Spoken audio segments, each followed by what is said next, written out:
Ooh, I'm sorry. Welcome back. Like, share, subscribe. I appreciate my new subscribers. Thank you so much. But we're getting back on some serious topics. As you look about what's happening to unions, companies are crushing these unions through layoffs to not replacing people when they retire. So we're looking at a decline in membership, and this is going across the board. And now, even with Trump, with the teachers union, with all the layoffs, buyouts, and firings, that's another thing that some of these federal jobs are union jobs, and they're in court right now as far as returning back to work, which he made mandatory, and Biden has signed in that they could work from home to 2029, and Trump dissolved that, so they're in court for that. They're in court among, I guess, the layoffs and firings of union. So it's going to be real interesting as we see what's happening around the U.S. What's really going to happen to is this the end of unions? I didn't want to put that in my the title, but it's definitely the decline of membership. And I had this stuff for a long time. So this is some old stuff.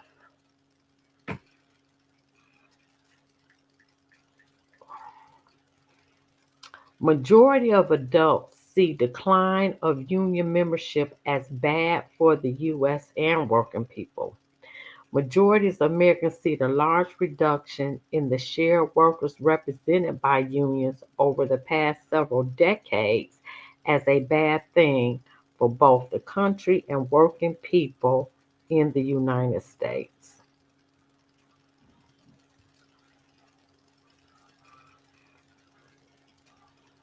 And this is a graph.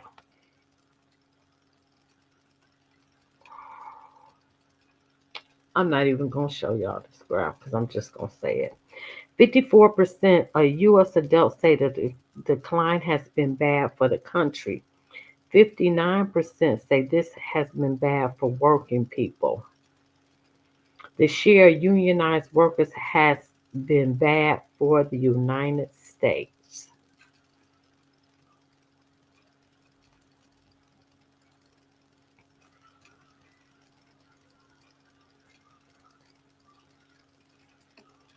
The share of U.S. workers who belong to a union has fallen since 1983, when 20.1% of American workers were union members. In 2023, 10% of U.S. workers were in a union. Views about the decline in union membership have changed only modestly since last year, when 58% said it was bad for the country. There has been no change in views about its impact on working people. There are modest demographic differences in the perceived impacts of decline in union membership. However, differences are much more pronounced, according to Pew Research Center survey conducted last year. About 7 in 10 Democrats and Democratic leaning independents say the decline in the percentage of workers represented by unions has been very or somewhat bad for the country. About three quarters, 74%, say it has been bad for working people. I think it's been bad for working people. Among Republicans and GOP leaders, 40% say the decline of organized labor has been bad for the country, and 43% say it has been bad for working people. There are sizable age, educational, and income gaps in GOP views about the impact of union membership decline on working people.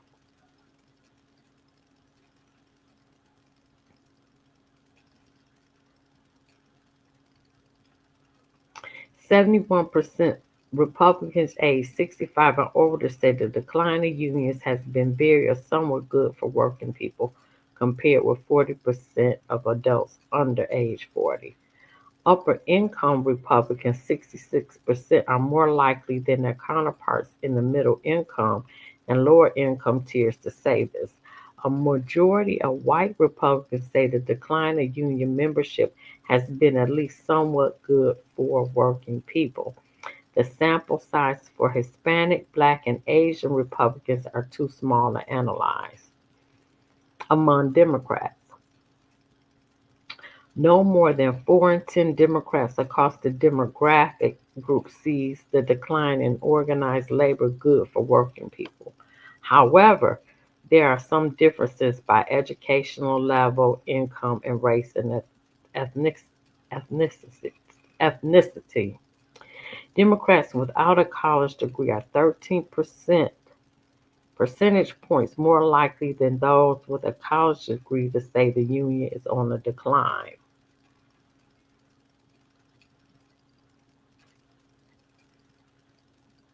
Oh, say the decline in union membership has been good for working people. My bad. Democrats with lower income, 31%, are more likely than middle income and upper income to say this. White Democrats are less likely than Black or Hispanic Democrats to say the decline in unionizations has been good for working people. While Republicans and Democrats differ greatly on whether these shifts have been good for working people, ideologically differences are also evident within both parties. A majority of conservative Republicans say the decline in organized labor membership has been at least somewhat good for working people, including 24% it has been very good. Across ideological groups, large majorities of Democrats say the decline in the percentage of workers represented by the union has been bad for working people. But liberal Democrats, 85%, are more likely than conservative and moderate Democrats to say this. Liberal Democrats are particularly likely to say the decline in organized labor has been very bad for working people. 45% say this, compared with 21% of conservative moderate Democrats. Okay, so this is down 15. Okay. Unions give workers a voice over how AI affects their jobs. Collective bargaining is a powerful tool workers can use to ensure artificial intelligence and algorithmic, algorithmic technology improve their jobs instead of making working conditions worse. And workers have won several recent contracts that give them power over how AI will affect their working lives. I think this is very important as you negotiate, is how the workers can control the impact of AI against their jobs. That's very important because AI is going to wipe out a lot of jobs. Because number one, they don't call in sick, they don't go on FML, they don't use benefits. It saves the company a lot of money. AI does. As policymakers seek solutions to the current and future impacts of artificial intelligence on workers across the country, workers themselves are using their union bargaining power to negotiate contract provisions that prevent the elimination of jobs, place limits on surveillance and algorithmic management, and enable workers to benefit from productivity boosts offered by AI tools. AI and machine learning technologies are being used in new ways to automate non routine tasks, from writing code and human sounding text to managing schedules, promising an increase in productivity for some workers. Nevertheless, many workers are understandably nervous that they will be denied the benefits of AI technology. Even as worker productivity increased over the past several decades, those gains went everywhere. But the paychecks of the bottom of 80% stayed the same. Wow. For many workers, AI further threatens to automate parts or all of their jobs or worsen conditions by replacing human decision making without the algorithm management driven by data harvest by invasive surveillance. That is a fact. I see that every day at my job. Yeah, that's a fact. Sam Altman, CEO of GPT developer OpenAI, predicts jobs are definitely to go away. Full stop. So that needs to be negotiated in union contracts. What about AI and how far a company can go? Because he just said jobs are definitely going to go away. Full stop. There it is. While policymakers can take advantage of existing worker protections to ensure the use of AI in the workplace benefits workers and consider additional legislative steps. The examples set by unions make clear that policymakers also must complement these protections by strengthening the right to join a union and bargain collectively. Existing law can be applied in a way that protects workers from some of the potential harms of the use of AI in the workplace and hiring. Jennifer Abruzzo, General Counsel of the National Labor Relations Board, argued in 2022 memo on electronic hiring and the algorithm management that many AI technologies do away with jobs. Um,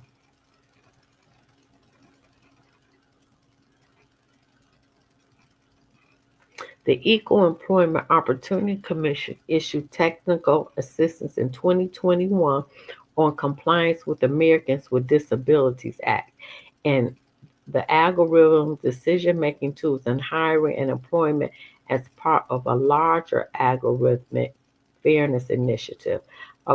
Across the Biden administration, policymakers can further consider how existing law already regulates the use of AI. Policymakers in Congress and administration must center workers' needs in their response to the use and development of AI through the measures that strengthen workers' right to come together in unions, ensure AI augments rather than replaces workers, prepare the workforce for AI adoption, and help meet the needs of workers who are displaced. Lawmakers in Congress are advocating for bills such as Stop Spying. Hey, I didn't even know this. Oh, shoot.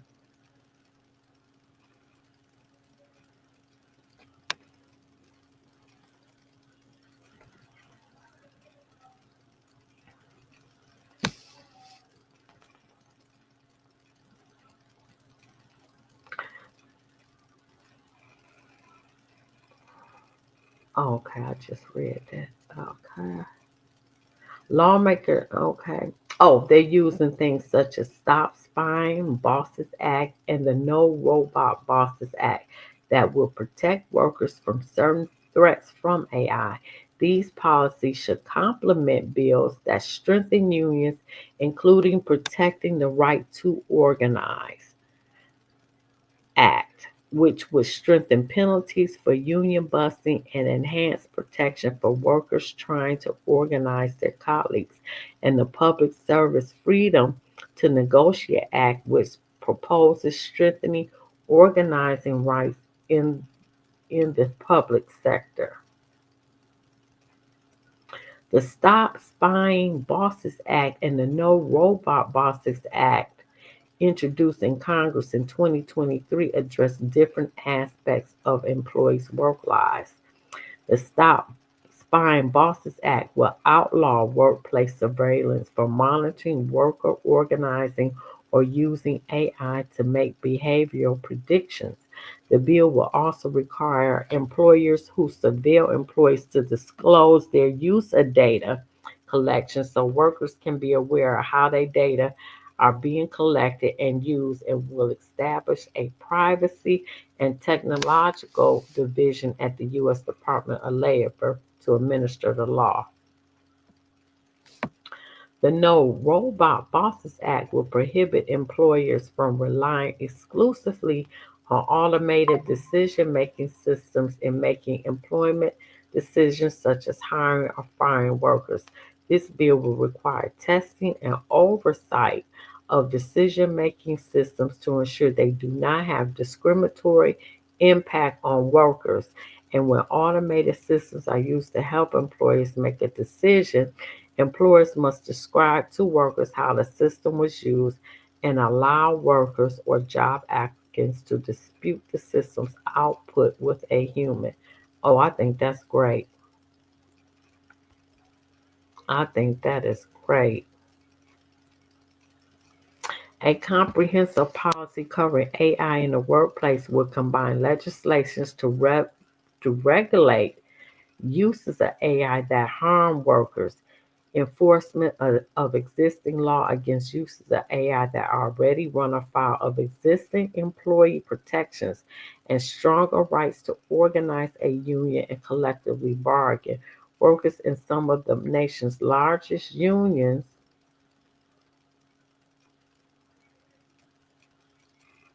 have worked tirelessly to negotiate over the uses of new technologies and set an example for how other unions can bargain over AI.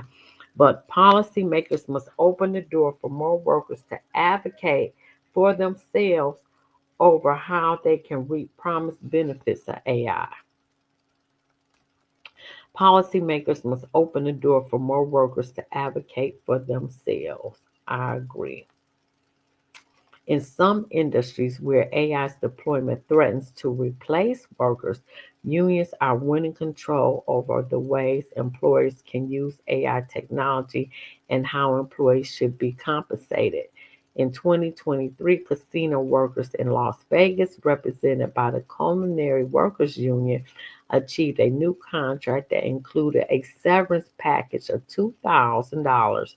But each year, the employee worked if the employee's role was eliminated due to AI. That's a great that's a great provision. AI was continuous issue for workers in two of the largest and most highly publicized strikes in 2023. The Screen Actors Guild, American Federation of Television and Radio Artists strike of Actors, and Writers Guild of America strike strike of writers. Both unions negotiated contract resolutions with the Alliance of Motion Pictures and Television Producers to address the risk of AI posed to workers. Wow, that is really good. AI directly threatens to reduce or replace work completed by writers and actors alike. Generative AI such as Chat GPT can write anything. Just try it. Can let anyone generate human sounding scripts, screenplays, and articles based on natural language groups. And it can, and it will write, you put a word in there, tell it to write whatever topic, and it will. Generative AI technology also enables digital replicas that allow computer generated models of actors to be visually inserted into scenes and give performance that actors were never present for. Wow. Both instances not only threaten to displace work performed by skilled writers and actors, but also use actors and writers' pre existing work to produce the output. Wow. This means a writer's own scripts or an actor's own performances can be used to create new digital ones. and potentially replace the writer or actor. Both SAG-AFTRA and the WGA reached agreements with AMPTP that for now alleviate much of those.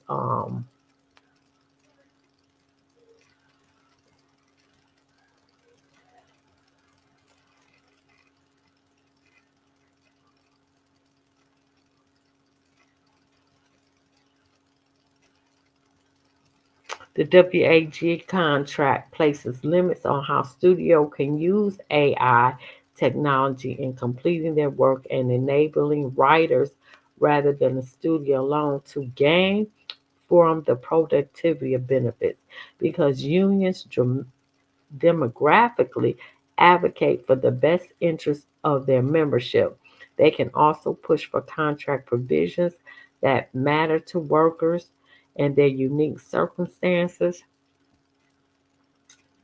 including workplace specific concerns regarding the use of AI in the film industry. Credits for workers completed work on film projects earn workers money through residuals for the reuse of credited work and help workers land new jobs and demand and receive higher earnings.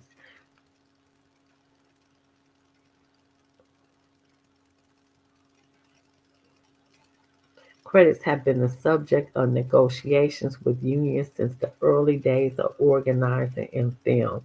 As a result, writers run the risk of losing out on compensation they deserve when their work appears on screen without being credited. Wow, I didn't know that.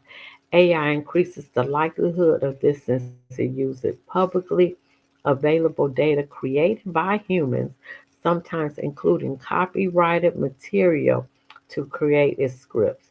The WGA fought to prevent AI from using material created by WGA workers and ultimately reached a contract with AMPT that explicitly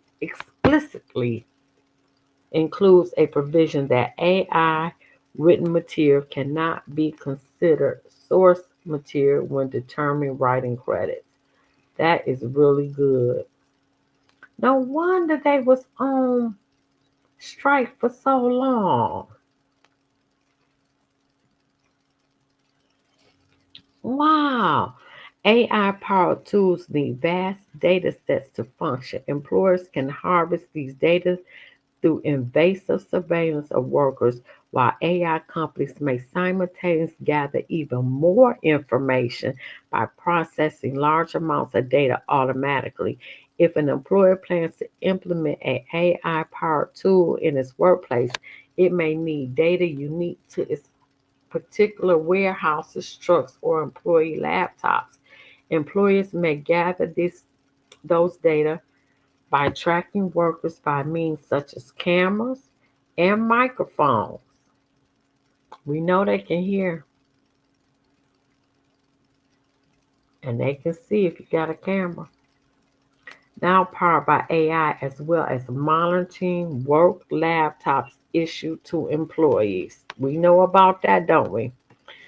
The problem of employee surveillance is nothing new, and unions have been addressing workers' concerns for decades since surveillance is not only invasive to workers' privacy and a detriment to job quality, but also a core part of using busting toolkit. Mm.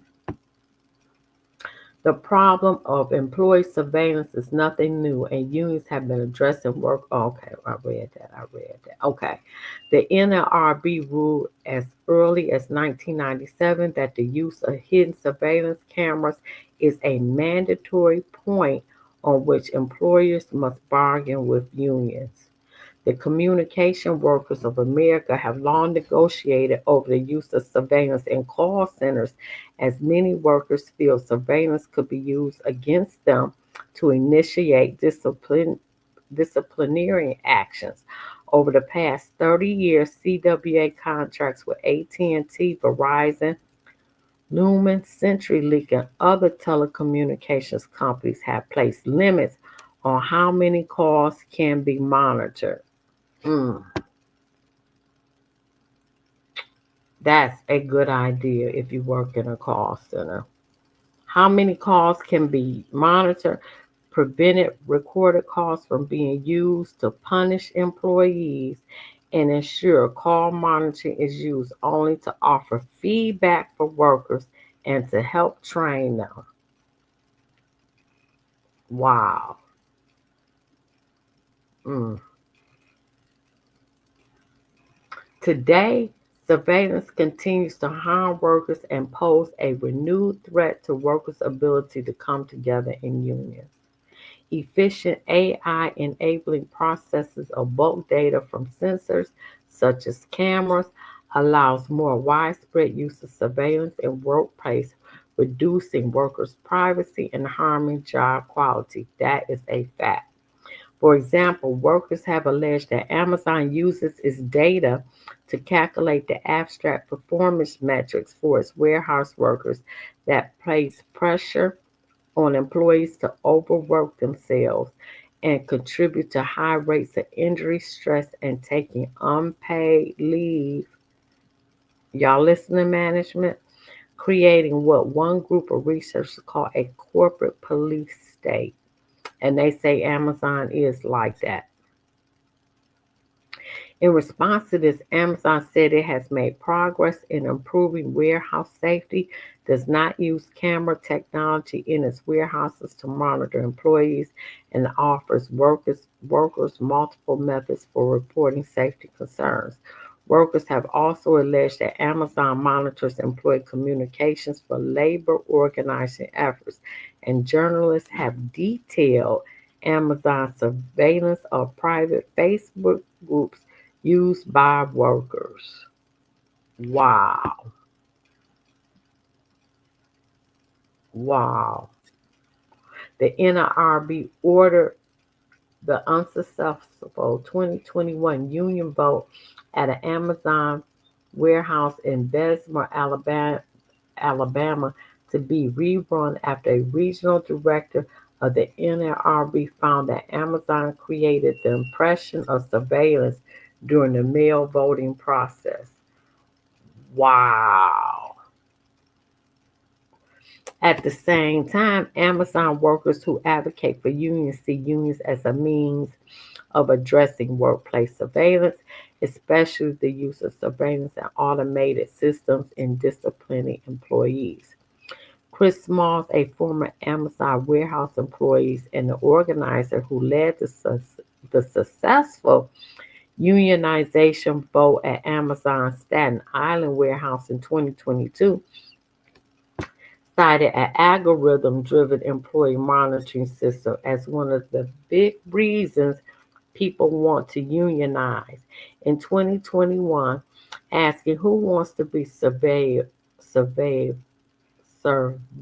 all day. It's not prison, it's work. Joshua Brewer, who helped organize the unsuccessful 2021 union vote at Amazon,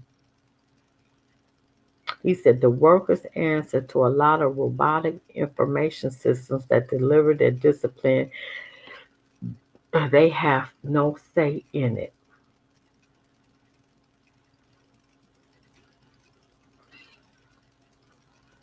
The Guardian reports that surveillance calls remains common at all call centers, which unions have argued worsens job quality. Other industries are experimenting with new forms of surveillance. Hospitals have tracked nurses by a range of technology, including sensor badges that monitor when they wash their hands. And Uber has long tracked drivers by their smartphones using data to develop algorithms for predicting driver performance for the purpose of increasing safety. The use of surveillance to curtail organizing is such a risk for workers that the NLRB General Counsel issued a memo in 2022 urging the NLRB to recognize the threat that surveillance poses to worker organizing. I can see that.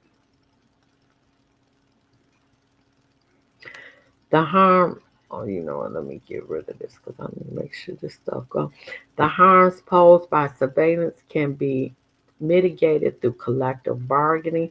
In 2022, UPS began to refit its trucks with surveillance cameras that monitor drivers inside their trucks and continue record and stream data. The surveillance increased pressure on workers and interfered with their ability to complete their work in a manageable way, including sorting packages in extreme summer heat. Drivers voiced frustration over the company's choice to install new surveillance feature in their vehicles while it refused to install air conditioning. Ain't that something? We want to make sure that you doing the job, but we don't care if you suffer from heat stroke. With one driver alleging surveillance and discipline are used to make us work faster.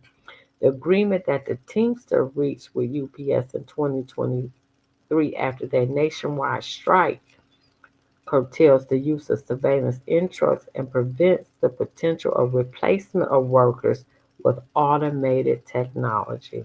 The Teamsters is a bad union. Article 6, Section 6 of the contract covers tracking and surveillance technologies and their use in discipline. The protections are strong and guarantee that human managers are involved at every step of the process, ensuring no employee shall be disciplined based solely upon information received from GPS, telematics, or any successor system that similarly tracks or surveils an employee's movements unless they engage in dishonesty. Dishonesty explicitly does not alone consist of a driver's failure to accurately recall what is reflected by the technology, and UPS must confirm by direct observation or other corroborating evidence behaviors that could result in firing or discipline, preventing tracking technology from being the sole witness of alleged violations.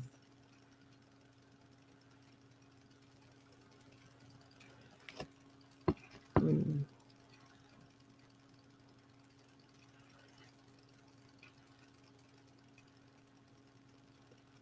Workers also cannot be warned about infractions based on tracking systems without first having a verbal counseling section about that infraction. Surveillance cameras for recording audio and video inside a vehicle cab are banned. Wow, them teachers is bad. And cameras that face outside the vehicle also cannot be used for discipline.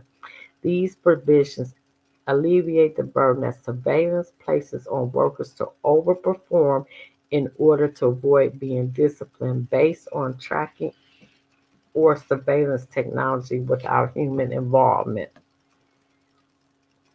Article 6, Section 4 of the UPS and Teamsters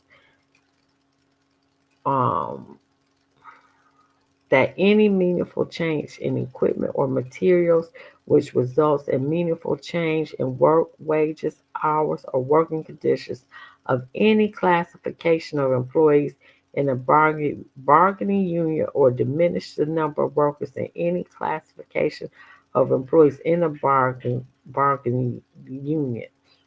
Under the agreement, UPS also agreed to notify the union well in advance of plans to implement any change that falls under this definition and to strike agreements with the union about the change being introduced. Furthermore, if a technology change creates new work that replaces, enhances, or modifies bargaining union work, bargaining unit employees will perform the new or modified work, ensuring workplace changes through technological advancement do not cut Teamsters out of the workplace altogether. Right, because your main goal of union should be to retain and replace workers. You don't want your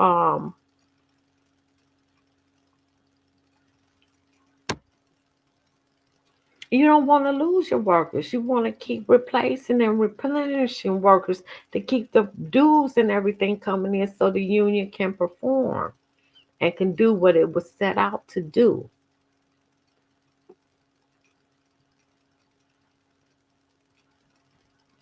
For decades, employers have experimented with tools that offload management decisions such as scheduling and performance evaluations to automated systems.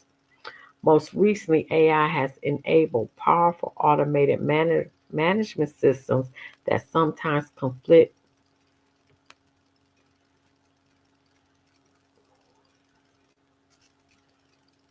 with workers' ability to manage themselves or make decisions that workers do not understand or find unfair. Collective bargaining has enabled many workers to negotiate solutions that introduce a human element when needed to preserve the autonomy of an individual workers on the job. Oh, this is a long article. Oh my God. I think I'm about to skip some of this. Let me see.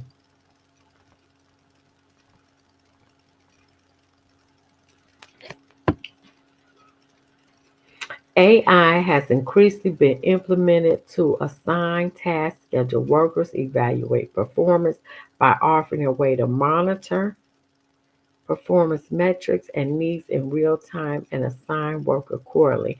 Past use of statistical and computeral algorithms, however, has shown that optimizing for near productivity targets can harm workers. AI management workers can strip workers' power to manage the workload themselves. Housekeeper at a hotel. Okay, so you know what? I'm going to go past that.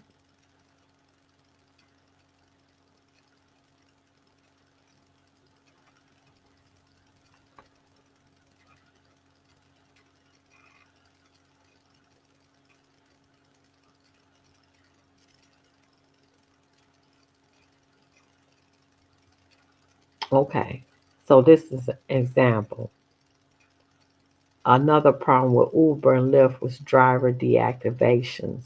A 2023 survey of 800 twin drivers for Uber and Lyft in California found that 66% of drivers were deactivated at some point by one or both companies, and 30% of the surveyed drivers who were deactivated report being given no explanation by Uber or Lyft. The automated and opaque system powering deactivation results in workers being terminated without an easy to understand explanation. That's what happened to me with Shift. I was deactivated and never found out really what happened. To combat this, ride-sharing drivers in Seattle organized drivers union and association to help them navigate collective bargaining protections at state, local, and industry levels because American labor unions must organize on a workplace by workplace basis. Wow, I didn't know they was in a union.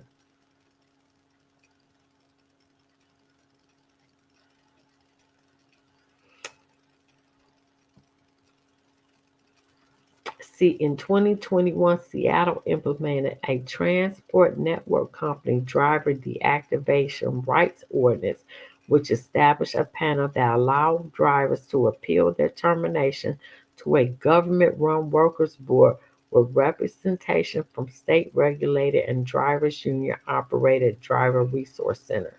The center was highly effective at helping drivers retain their jobs, with drivers getting their deactivations overturned in 80% of the cases with Driver Resource Center represent based on a study of more than 1,400 cases. Wow.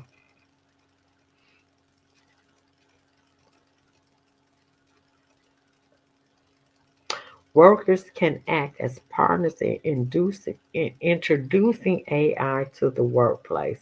I agree with that. They can work as partners. Yes, we can. Not only does AI may harm workers, but it also promises productivity benefits, and unions empower workers to make sure they can share in the benefits. Although many workers are anxious about the introduction of AI into the workplace, some workers are helpful. Yeah, because I do know it will eliminate jobs. That's the purpose, and that's a fact.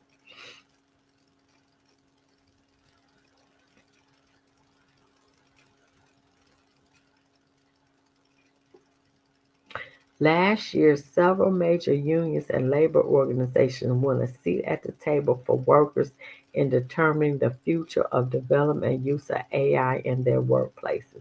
In December 2023, the AFL-CIO and Microsoft created a platform for worker input into AI design and dialogue over public policy to set guardrails for AI deployment. Oh, wow, I didn't know that. Mm. Unions have long negotiated the introduction of new technologies into the workplace. As one example, the C-19 during that time, during the pandemic, YouTube, I'm reading an article. Um, 35% of workers with jobs that can be done remotely, they were sent home. Working from home became preferable for many workers who enjoy saving time and money on their commute and being able to maintain a better work-life balance. Though uncertainty existed over whether employees and workers would prefer working from home in the long term. As a result, many unions that represent workers push for greater flexibility in their contracts. 2,500 unionized workers won an agreement for a flexible remote work policy in September 2023, in contrast to many other federal workers being brought back into the office, as did a union representing 7,500 EPA in 2021. Hmm, this was a good article. It's long. I'm about to skip some of this. Conclusion: Technology, technology changes affecting workers' conditions is nothing new, and amid bringing new AI technology to the workforce, unions give workers a powerful tool for ensuring AI benefits workers rather than making their jobs worse or leaving them without a job. Many researchers and labor unions are highlighting the need for unions to play a key role in negotiating development and introduction of new technology into the workforce. Unfortunately, federal labor law makes joining a union far harder than it needs to be, denying many workers a voice on the job. Because of this, policymakers should take a comprehensive approach to AI that includes empowering workers to speak up on the job while ensuring they enjoy the benefits of AI technology in the workplace. Empowering workers to join unions by policies that strengthen the right to organize, such as protecting the right to organize, will enable more workers to use collective bargaining. That was a good.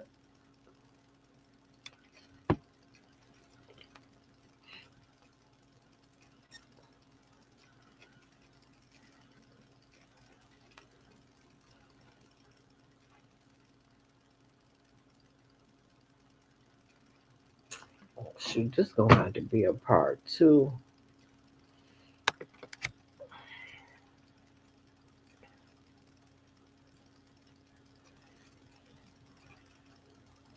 Yeah, because it's late. So this is gonna be part one. But I am gonna do some videos, get this out the way, and then I'm gonna end this. Oh shoot.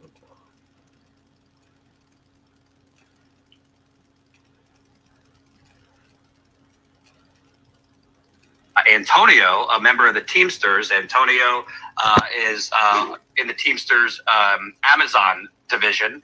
And Antonio, let me make sure, Antonio, this rundown, hold on, Antonio Rosario. And it's actually awesome that I have you on today because we got breaking news this morning.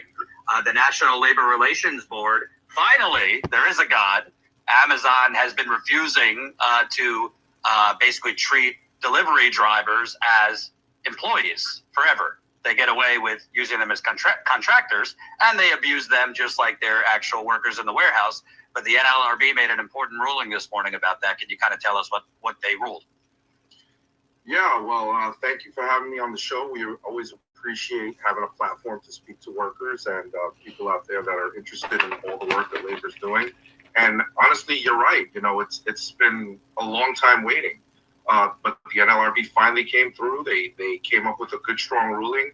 Amazon workers are considered Amazon employees. I mean, let's face it, they drive their vehicles, they wear their colors, they deliver their packages, and they try to pretend that they're not an Amazon worker. I mean, when an Amazon worker saves somebody in the street, it's our company, our Amazon worker did this. But the minute that Amazon worker does something wrong, they're completely, oh, they don't work for us, they're third party.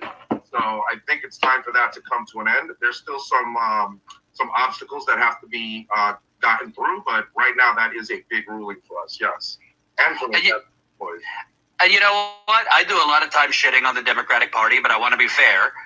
Biden did, I believe, help secure your pensions, the Teamsters. The Butch-Lewis Act, yes. Yeah, I should state that. That's obviously big. And Biden, although I think it's a little overblown that he's, Union Joe, at the very least, at least he stepped out of the way of the UAW strike and let them run the show. I know in the past, Democratic presidents, Democratic politicians have pressured UAW Teamsters to take shitty deals. He let the UAW and Teamsters kind of handle their own negotiations. I think the Democratic Party gives a lot of lip service for labor, but actually they're not exactly running on the PRO Act right now. But what's your thoughts? What is the positive that the Democratic Party doing, and what more do we need?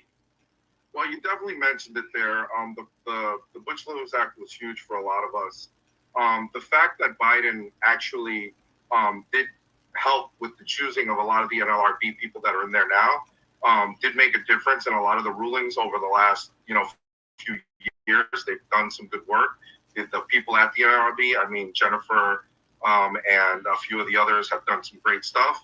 But we're definitely, I see what you're saying. There is a lot of lip service sometimes, and and you're keeping it real, right? Like, listen, there's a lot of donors, a lot of. So I believe people should get involved, not just trying to organize their own unions, but supporting workers, because that's how you're getting.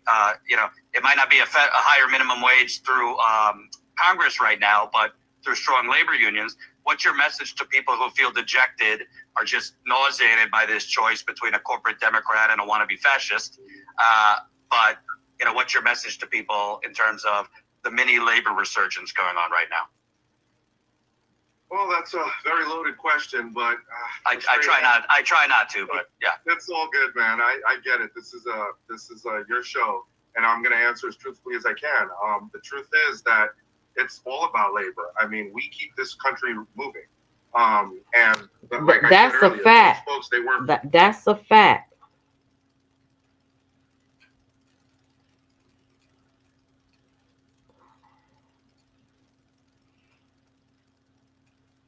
Oh, I got 9:15.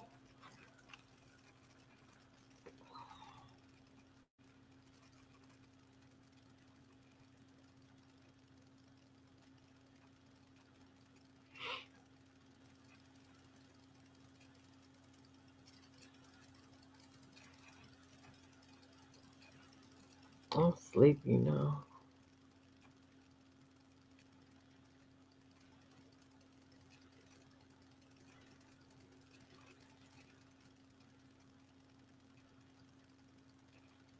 I'm gonna end with this last video as soon as I can find it.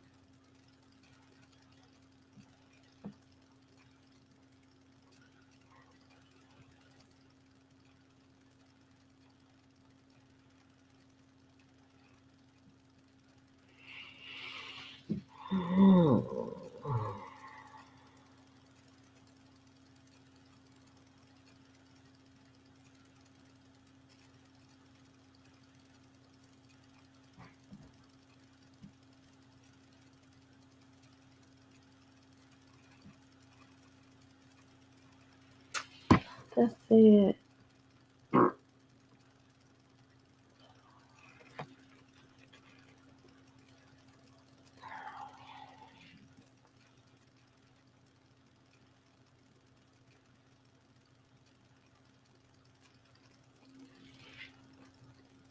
Mm, I don't see that. All right, it looks like I'm gonna end it right here. I'm gonna have to do a part 2. I was hoping I could get everything on one video. I just have so much information that I just can't never.